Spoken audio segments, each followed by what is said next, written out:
Cory Sterling, thank you so much for being back on the Brick and Mortar Visibility Podcast. So good to see you. Melissa, thank you for having me. I'm so happy to be here on the Brick and Mortar Visibility Podcast. We're already laughing. We're already We're having a already great laughing. You time. guys, Yeah, we're he's a having a bit of great a time. smart ass and you're going to love him. Make sure you watch the YouTube if you're able, because Cory, where are you coming in from? I'm on the island of Crete in Greece, and I'm using the internet to log into Zoom and have this conversation. Okay, so tell us a little bit about uh, you're actually in like an apartment or something. You're inside, obviously. But what's the weather like right now in Greece, and what time of day is it right now for you? Yeah, it's 3:12 p.m. This is what it looks like outside. The birds are chirping too loudly, so I didn't want that to affect the podcast. And oh my gosh, it's like 28 degrees and sunny. This past weekend, I took a trip. I had a friend visiting.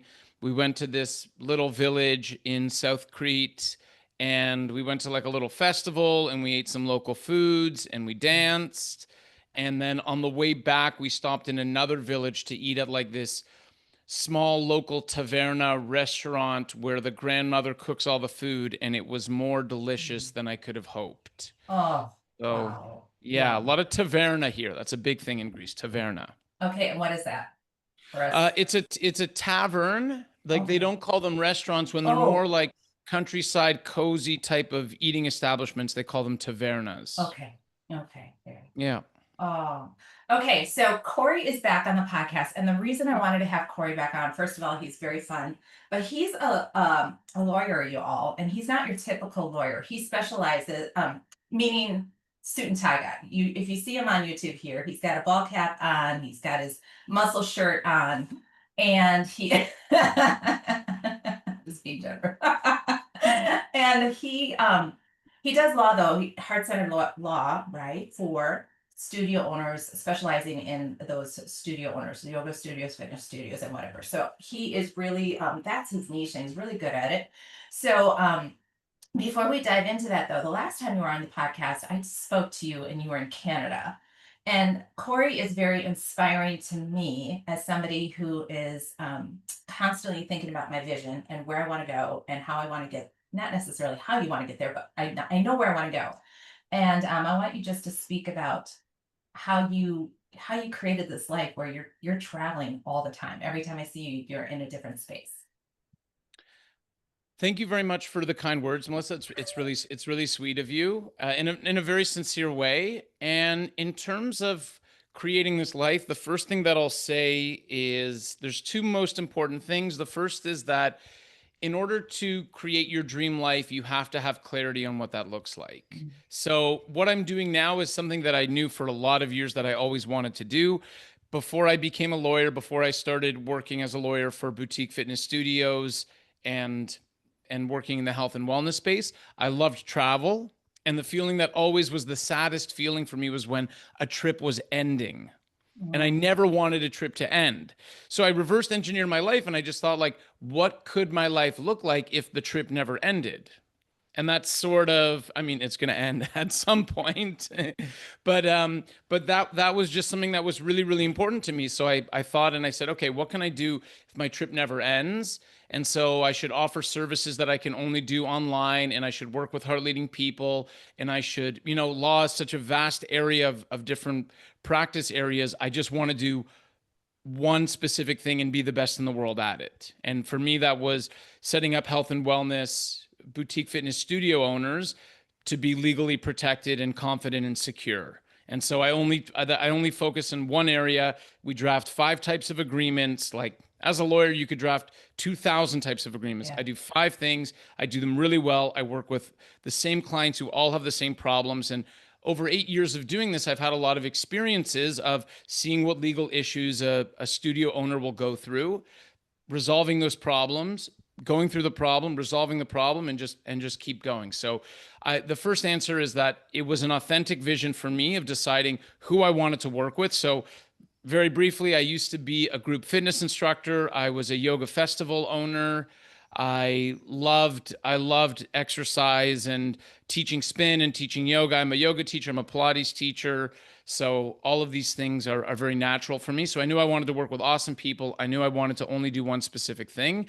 And I knew that I wanted to be something that I could work with anywhere all the time, because that would release any restrictions from what I could do and where I can do it and how I could do it.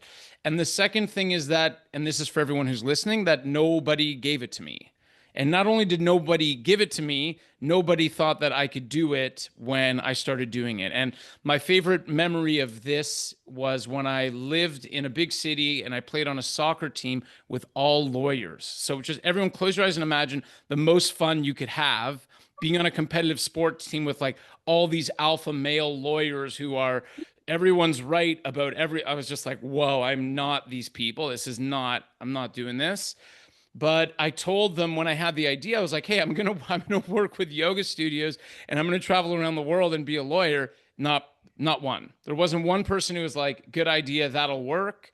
And I'm really, really proud of my journey. I'm proud of my progress. I'm proud of how I constantly get better. But also, just for everyone to know, part of living your dream life means that you have to believe in yourself more than anyone else is going to believe in you.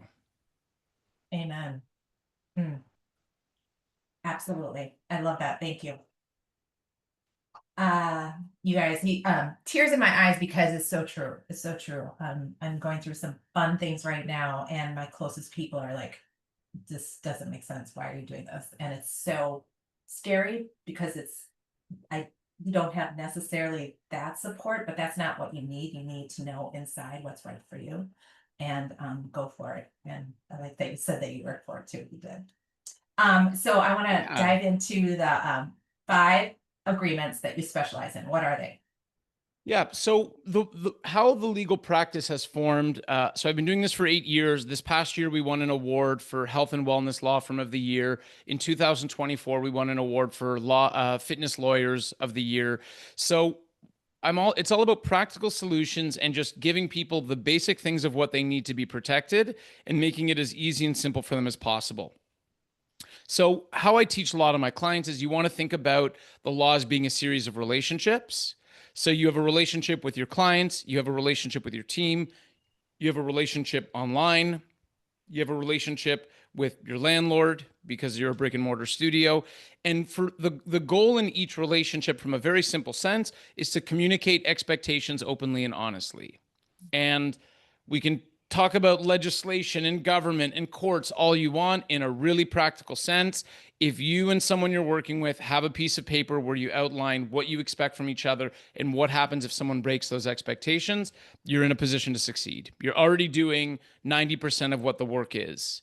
And so, based on that, the 5 agreements that we set our clients up with is one is a privacy policy.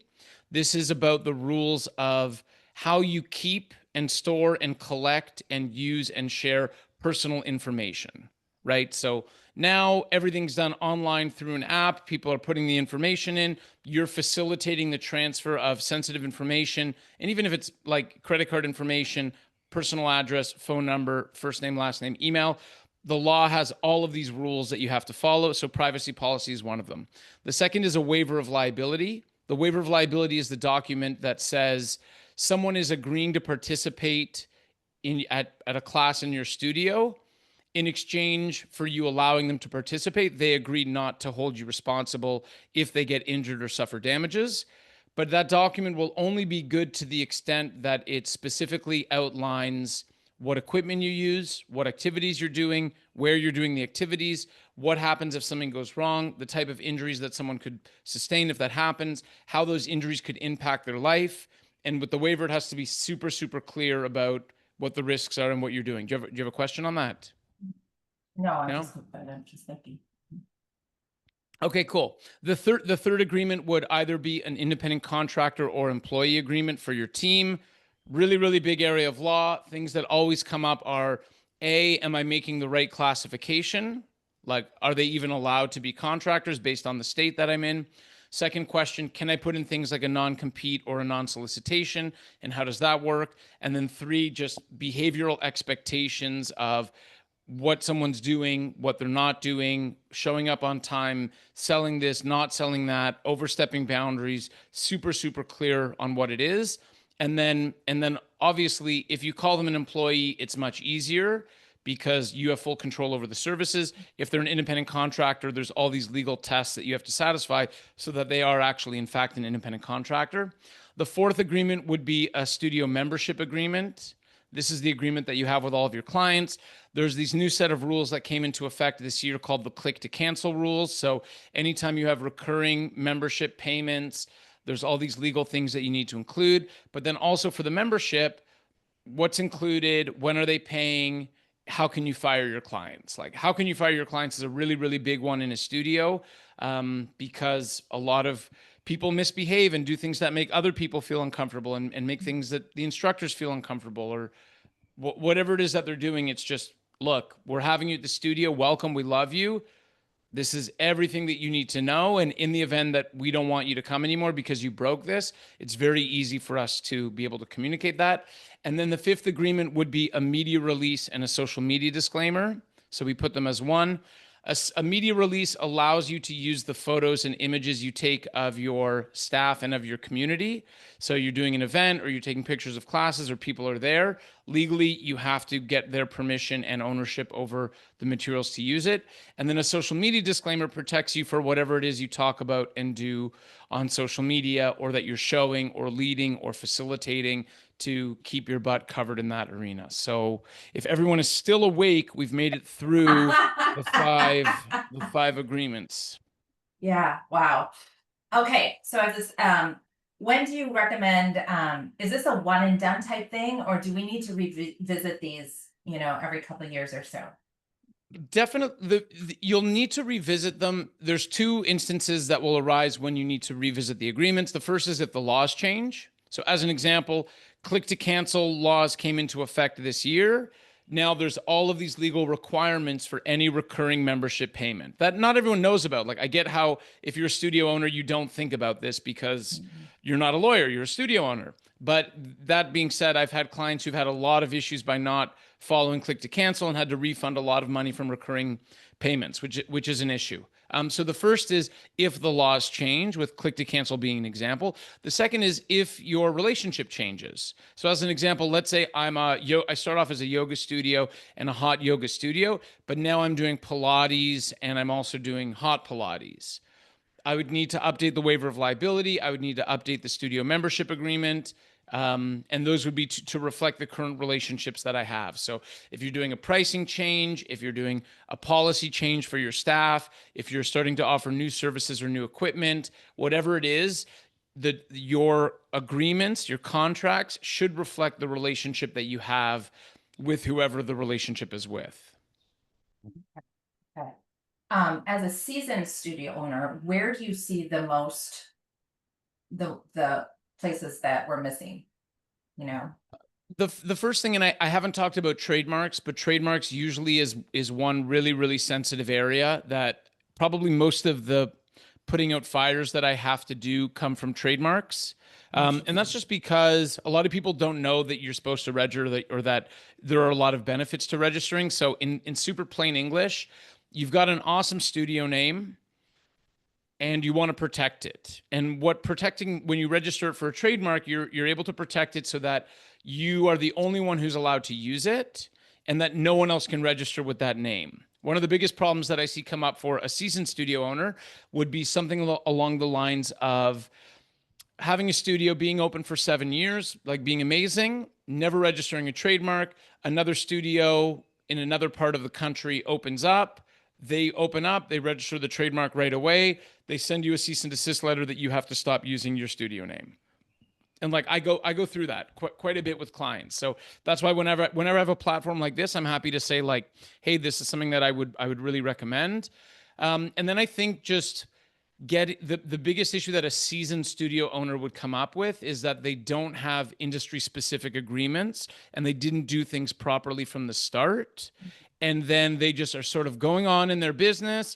And then like a big problem comes along and they're like, oh, I knew I should have done this before, and I don't know why I didn't take care of it, but when I was starting, I didn't have the budget to work with a lawyer, and then these things were fine. But like, as an example, I went through a client who's been open for a lot of years, independent contractors, never evaluated the situation properly, ended up having a really big problem when they tried to fire their studio manager, who was classified as a contractor, because really she was treated as an employee and the worker knew it. And the worker, like, they tried to fire her and she's like, look, this is what you're paying me because you misclassified me. And if you don't, I'm going to report you to the IRS and you have to pay me this severance. And just like a nasty, nasty situation that you never want to be part of. So even if you have something, you want it to be industry specific and you want it to be updated as best as possible. So good, so good. And as somebody who's been in business, I'm like, okay, I gotta, there's some things I need to look at and redo and fix. Um, so as somebody starting out, so we have all gamuts here, studio owners. The most important, I feel like all of them are super important as you're setting up. I mean, you need to have your um the five that you put into place, or the five that you mentioned right at the top. Like you keep, there's not like one that's over the other, is there? No, it's Yeah, if the only way that that five becomes four is if you don't have anyone who's working for you. In which case, sure. the contractor and employee question isn't relevant in that document. But it's really it's the cost of doing business. Yeah. If you're operating a business, and look, I know everyone who's listening is super hard leading, super community driven, puts a lot of time and effort into building this and a lot of Hmm. money, and has expectations that this business is going to support their life and support their family. You have to secure it properly. So it's sort Hmm. of like spending, think about buying a car but not having seatbelts in it. Like, you Hmm. need seatbelts, you need to stay protected. You have a business, you need to work with a lawyer who understands your business and stay protected. Hmm. And it shouldn't be, yeah, in some ways it would be great if the government made it mandatory for everyone to have amazing agreements, because then everyone would just be protected and avoid a lot of issues. But unfortunately, that's not the case. And also, typically, health and wellness studio owners aren't the most don't have the most legal acumen from No. compared to other industries, right? Hard leading people, and I get it, because that's who I am and that's what I was like Hmm. before I came a lawyer. But it's really important. Like, this is what you have Yeah. to do. The same way you have to file your taxes, you have to have contracts that follow the laws and protect your business. And I've done this for so long, and I've worked with more than 1,500 clients, hundreds of studio owners all over the United States. And you make the investment up front and it pays off in the end, because when a problem comes up, and problems always come up, when a problem comes up, you want to be in control of the situation legally. And if you're using agreements that are outdated or don't follow the laws or don't reflect the relationship you want to have, then you lose control of the situation. And just like that studio who wanted to fire the studio manager, now they're held ransom by an employee. I've seen studios held ransom by students. And you always want to be in control of the situation. Yeah. Yep. Can we just go hop back over to trademarks? Do you help people with that? I'm assuming Yeah, you do. of course. So Okay. trademark registration is probably 40% of our business, of what it is Oh, that we do. And yeah, I have a specific lawyer on the team, an attorney called in Georgia. She's called to the bar in Georgia, and all she does is trademarks for us. She doesn't do anything else, because it's that busy, it's that important. It's really a core service that everyone has to look at. yeah, very good. All right, if you guys are still with us and you didn't glaze over, I know this is the tedious stuff. This is the nitty-gritty. But as I love the analogy of a car without seatbelts. And so true. So true. Especially as we grow and get bigger and get to be the only option in town and people know, like, and trust you. And you got to stay on top of this. You got to stay on top of this. So Corey is a preferred partner of mine. I have a list of vendors that I know, like, and trust. And he is, because of his specialty in this type of law for our studio owners, and that's what I help with studio owners.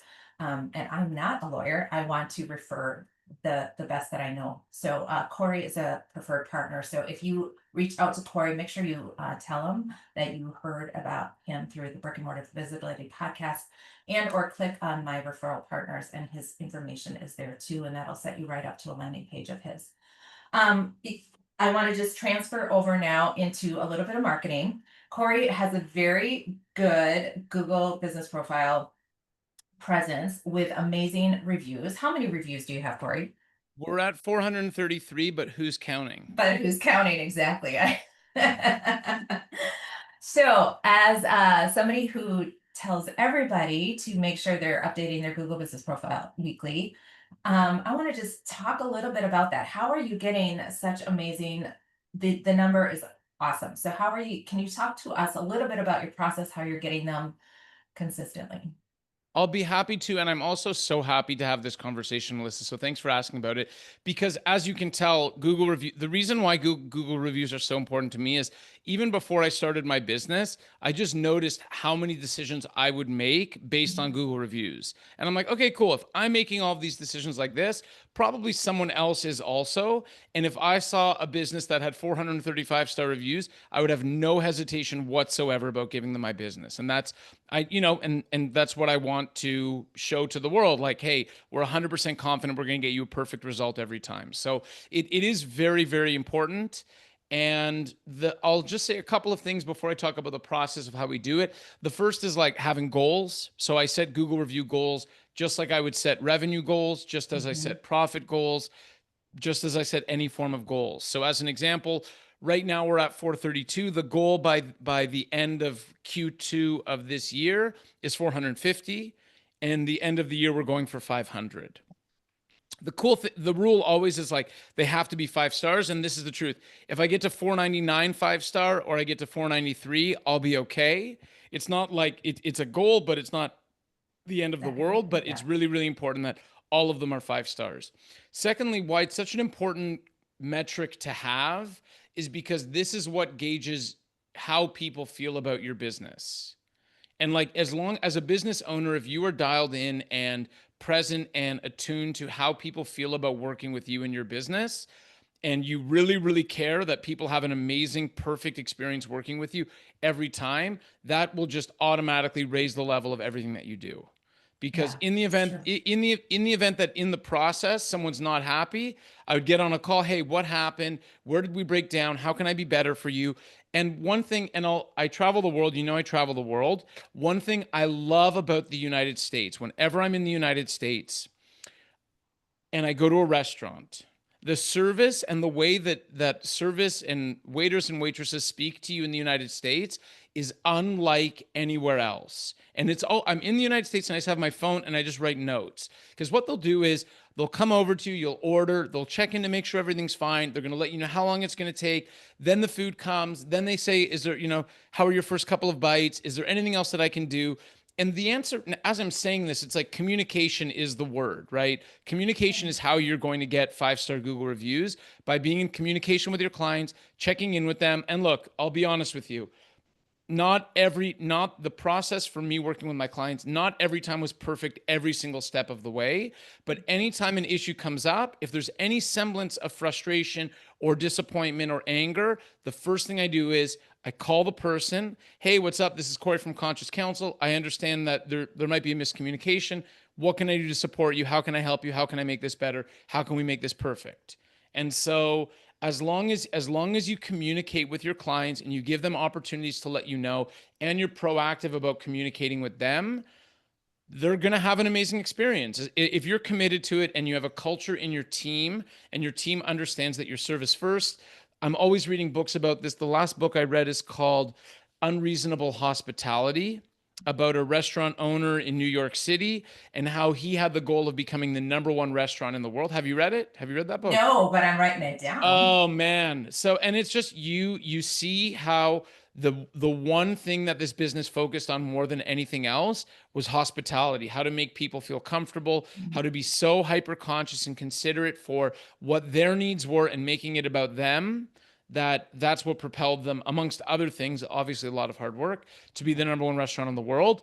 And I try to emulate that with my team. And every team call, I'll go over our mission and I'll share our values, and love and support and kindness and customer satisfaction is part of all of that. So if you live it and you breathe it and you share it with your team, they'll understand how important it is.